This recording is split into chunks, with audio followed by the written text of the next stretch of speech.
बिहार का क्राइम फिर चर्चा में है।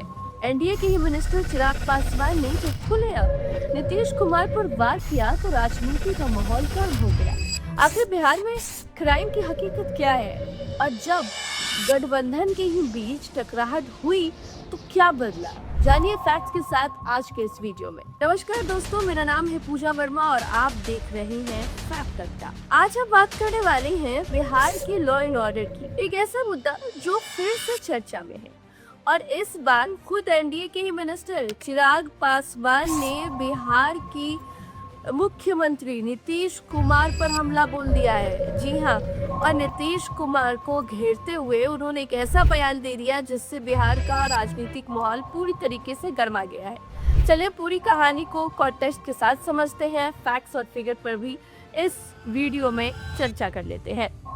सबसे पहले बात करेंगे कि आखिरकार चिराग पासवान ने ऐसा क्या कह दिया जिसके बाद से भूचाल मच गया है। जुलाई 26 को यूनियन मिनिस्टर और लोक जनशक्ति पार्टी रामविलास के चीफ चिराग पासवान ने मीडिया के सामने कहा कि मुझे दुख है कि मैं ऐसी सरकार को सपोर्ट कर रहा हूं जहां पर मर्डर, किडनैपिंग, रॉबरी, रेप एक के बाद एक बिहार में हो रही है।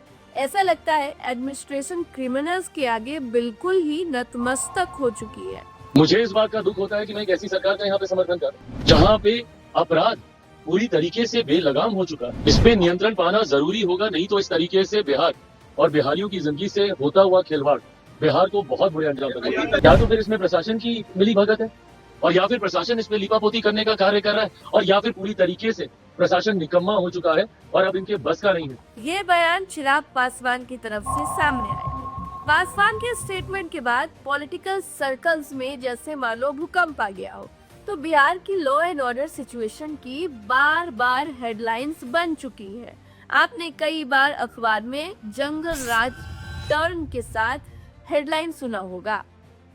लालू राबड़ी के दौर में काफी ज्यादा पॉपुलर था। 2005 में नीतीश कुमार जब सीएम बने, उनके खिलाफ भी अपोजिशन ने लॉ एंड ऑर्डर पर सवाल उठाए थे। 2015 से 2024 में एनसीआरबी और स्टेट क्राइम रिकॉर्ड्स ब्यूरो के डाटा के मुताबिक बिहार में क्राइम का टोटल 80% बढ़ा था, जबकि नेशनल एवरेज इस पीरियड में 24% ही था।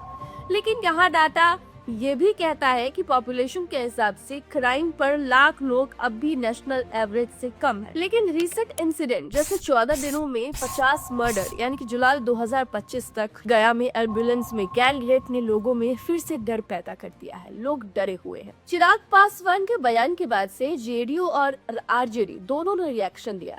जेडीयू ने पासवान को उल्टा जवाब दे दिया, कहा पहले अपने पार्टी में क्रिमिनल बैकग्राउंड वाले लोगों को ना ले।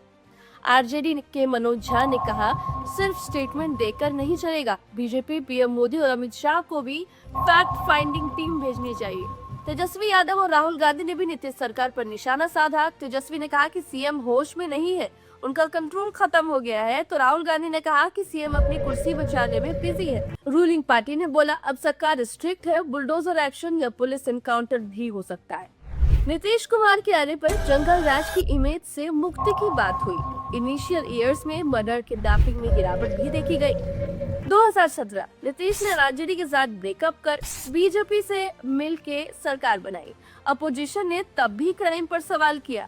2020 और उसके आगे इलेक्शन के टाइम पर क्राइम अक्सर स्पाइक होता है या बढ़ता हुआ दिखाई देता है, पर सरकार है कि बार बार स्ट्रिक्ट एक्शन का क्लेम करती है, लेकिन ग्राउंड रियलिटी पर डिफरेंस बनी रहती है। सरकार किसी की भी हो और पार्टी किसी की भी हो, बिहार में क्राइम जस के तस बना हुआ है और ये हम नहीं कह रहे हैं, ये डेटा कह रहा है।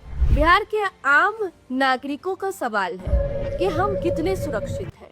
हर सरकार के लिए जन सुरक्षा पहली जिम्मेदारी होनी चाहिए। चिराग पासवान का ये बयान इसलिए भी इम्पोर्टेंट है क्योंकि वो एनडीए के हिस्सा है और इलेक्शन से पहले अपने सीएम पर ऐसा खुला अटैक करना बड़ी बात है। क्या बिहार में सिर्फ पॉलिटिकल ब्लेम गेम चलता रहेगा या ग्राउंड पर भी कुछ बदलेगा, ये जानना और ये जनता को डिसाइड करना है। आपको क्या लगता है, कमेंट्स में जरूर बताइएगा। दोस्तों, अगर आपको ये एनालिसिस पसंद आया हो तो वीडियो लाइक करें, चैनल को सब्सक्राइब करें और अपना ओपिनियन कमेंट में हमें जरूर बताएं। मिलते हैं नेक्स्ट वीडियो में, तब तक के लिए नमस्कार।